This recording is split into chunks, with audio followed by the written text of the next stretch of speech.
Assalamualaikum warahmatullahi wabarakatuh. Perkenalkan, nama saya Sodikin dan rekan saya Nurul Hidayat.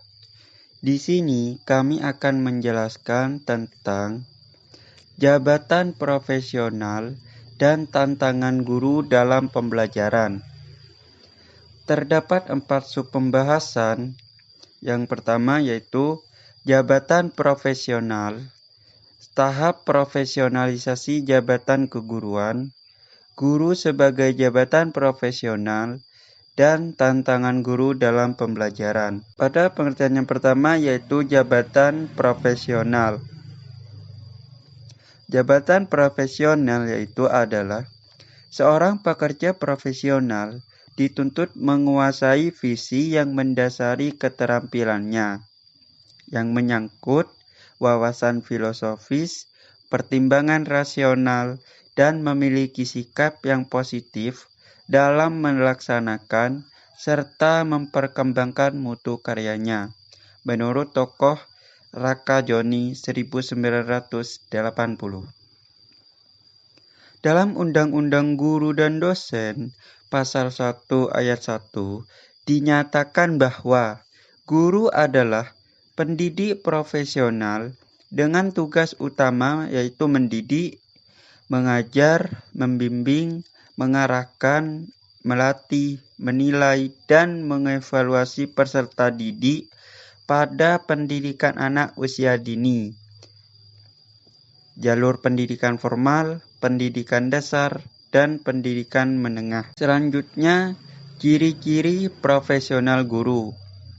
Poin A, jabatan profesional ditunjang oleh suatu ilmu tertentu secara mendalam yang hanya diperoleh dari lembaga-lembaga pendidikan yang sesuai, sehingga kinerjanya didasarkan kepada keilmuan yang dimilikinya, seperti seorang dokter, psikolog, saintis, ekonom, dan berbagai profesi lainnya dihasilkan dari lembaga-lembaga pendidikan yang relevan dengan profesi tersebut.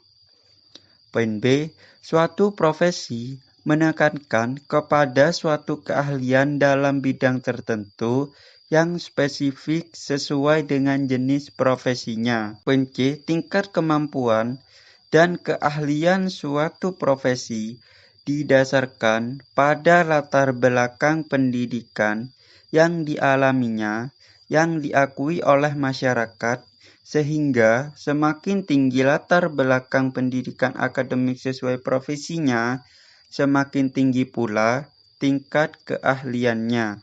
Selanjutnya, komponen-komponen jabatan profesional guru. Ada 7 komponen yang harus dimiliki seorang guru dalam menjalankan tugasnya sebagai guru yang profesional.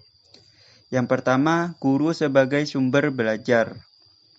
Peran guru tersebut sebagai sumber belajar berkaitan erat dengan penguasaan materi pelajaran dengan baik dan benar. Guru yang profesional biasanya dapat menguasai materi pelajaran dengan baik, sehingga ia berperan sebagai sumber belajar bagi anak didiknya. Apapun yang ditanyakan siswa berkaitan dengan materi yang diajarkan, ia akan bisa menjawab dengan penuh keyakinan. Dan guru harus memiliki bahan referensi yang lebih banyak dari siswanya. Yang kedua yaitu guru sebagai fasilitator. Nah, guru sebagai fasilitator yaitu berperan dalam memberikan pelayanan untuk memudahkan siswa dalam kegiatan proses pembelajaran. Guru sebagai fasilitator juga dituntut agar mempunyai kemampuan dalam berkomunikasi dan berinteraksi dengan siswa, agar siswa dapat menangkap pesan sehingga dapat meningkatkan motivasi belajar mereka. Yang ketiga, guru sebagai pengelola. Nah, pengelola pembelajaran atau learning manager, guru berperan dalam menciptakan iklim belajar yang memungkinkan siswa dapat belajar secara nyaman. Melalui pengelolaan kelas yang baik, guru dapat menjaga kelas agar tetap kondusif untuk terjadinya proses belajar yang baik juga. Guru sangatlah penting untuk merencanakan tujuan belajar, agar topik yang disampaikan tersebut dapat dimengerti anak didiknya. Yang keempat, guru sebagai demonstrator. Peran guru adalah peran guru agar dapat mempertunjukkan kepada siswa segala sesuatu yang dapat membuat siswa lebih memahami dan mengerti apa setiap pesan yang disampaikan. Caranya yaitu memberikan perilaku yang baik dalam setiap aspek kehidupan dan merupakan guru yang diteladani karena sosok yang ideal. Yang kelima, guru sebagai pembimbing. Peran guru sebagai pembimbing yaitu dengan cara menjaga, mengarahkan, dan membimbing siswa agar tumbuh dan berkembang sesuai dengan potensinya. Guru tidak memaksakan anak didiknya jadi ini, jadi itu. Guru bisa memahami, merencanakan tujuan dan kompetensi yang akan dicapai maupun merencanakan proses pembelajaran. Gimana proses pembimbingan ini akan dapat dilakukan dengan baik jikalau sebelumnya guru merencanakan hendak dibawa kemana siswanya dan apa yang harus dilakukan. Yang keenam yaitu guru sebagai motivator, yaitu salah satu aspek dinamis yang sangatlah penting. Sering terjadi yang kurang berprestasi bukan disebabkan oleh kurangnya kemampuan, tetapi disebabkan oleh kurangnya motivasi untuk belajar. Nah, untuk itu sebagai guru harus dituntut agar dapat membangkitkan semangat belajar siswa. Caranya bagaimana? Caranya yaitu memperjelas tujuan yang ingin dicapai, membangkitkan minat siswa, menciptakan suasana belajar yang menyenangkan, memberikan penilaian yang positif, dan menciptakan persaingan yang sehat dan kerjasama. Yang terakhir yaitu guru sebagai evaluator. Nah, guru sebagai evaluator yaitu mengumpulkan data atau informasi tentang keberhasilan pembelajaran yang telah dilakukan. Evaluasi biasanya tidak hanya dilakukan terhadap hasil akhir pembelajaran berupa nilai atau angka-angka, tetapi dilakukan terhadap proses, kinerja, dan skill siswa dalam proses pembelajaran, sehingga mereka dapat diberi pelajaran yang baru.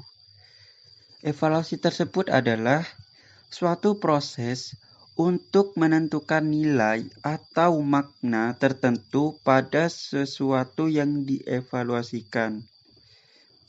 Terkadang, guru memberikan evaluasi dengan cara memberikan tes. Itu kurang tepat. Karena apa? Karena tes secara umum hanya tertulis. Murid hanya bisa menjawab dari bahan-bahan yang sudah biasa keluar dalam tes. Oleh karena itu, evaluasi semestinya dilakukan terhadap proses pembelajaran. Hal ini sangatlah penting, sebab terhadap proses pembelajaran pada dasarnya, evaluasi terhadap keterampilan intelektualnya itu nyata. Baik, cukup sampai di sini penjelasan saya, dan selanjutnya dilanjutkan oleh rekan saya, Nurul Hidayat. Assalamualaikum warahmatullahi wabarakatuh. Perkenalkan, nama saya Nurul Hidayat, NIM 19034020711027. Saya di sini akan melanjutkan presentasi dari saudara Sodikin selanjutnya, yaitu mengenai tahap profesionalisasi jabatan keguruan. Profesionalisasi merupakan proses peningkatan kualifikasi atau kemampuan para anggota penyandang suatu profesi untuk mencapai kriteria standar ideal dari penyampaian atau pembuatan yang diinginkan oleh profesi itu. Johnny 1989 mengemukakan ada 6 tahap dalam profesionalisasi jabatan keguruan. Yang pertama, bidang layanan ahli unik yang diselenggarakan harus ditetapkan. Dengan adanya surat keputusan Menpan, berarti untuk bidang ini dapat dikatakan telah tercapai dan terpenuhi. Kedua, kelompok profesi dan penyelenggara pendidikan prajabatan yang mempersiapkan tenaga guru yang profesional guna meyakinkan agar para pendatang baru di lingkungan profesi ini memiliki kompetensi minimal bagi penyelenggara layanan ahli yang mempersatukan kepentingan pemakai layanan. Ketiga, adanya mekanisme untuk memberikan pengakuan resmi pada program pendidikan prajabatan yang memenuhi standar yang telah ditetapkan sebelumnya. Penetapan pengakuan kelayakan program pendidikan prajabatan yang harus dilaksanakan secara berkala inilah yang dinamakan akreditasi. Keempat, adanya mekanisme untuk memberikan pengakuan resmi kepada lulusan program pendidikan prajabatan yang memiliki kemampuan minimal yang dipersyaratkan atau sertifikasi sejak awal dekade ini. Di samping sertifikasi, juga dianggap perlu diperlakukan mekanisme pemberian izin praktek atau licensure. Kelima, secara perorangan dan secara kelompok, kaum pekerja profesional bertanggung jawab penuh atas segala aspek pelaksanaan tugasnya. Oleh karena itu, untuk dapat memanfaatkan segala keahliannya dalam melaksanakan tugas-tugasnya, seorang pekerja profesional diberi kebebasan untuk mengambil keputusan secara mandiri. Tanpa kebebasan ini, maka tidak akan ada penilaian independen atau independent judgment yang didasarkan pada pertimbangan ahli, dan pada gilirannya tanpa independent judgment mustahil dapat terwujud profesionalitas. Keenam, kelompok profesional memiliki kode etik. Nah, kode etik ini merupakan dasar untuk melindungi para anggota yang menjunjung tinggi nilai-nilai profesional dan menjadi sarana untuk mengambil tindakan penertiban terhadap anggota yang melakukan perbuatan yang tidak sesuai dengan semangat kode etik. Selanjutnya, guru sebagai jabatan profesional.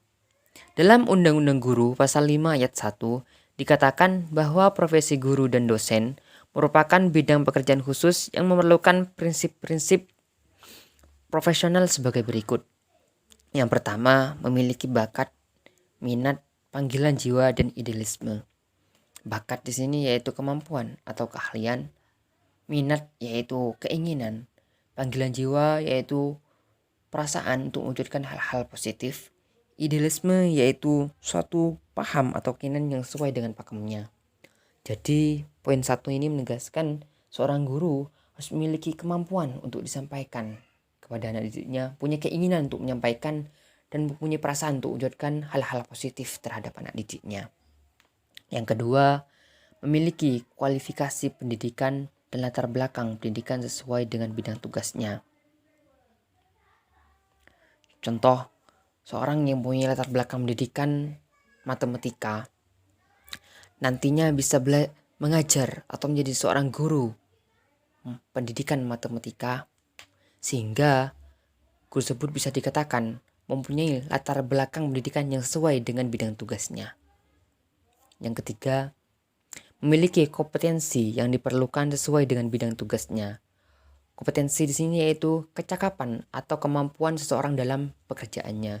Jadi, seorang guru harus memiliki kemampuan, kecakapan yang diperlukan untuk menjalankan perannya sebagai seorang guru.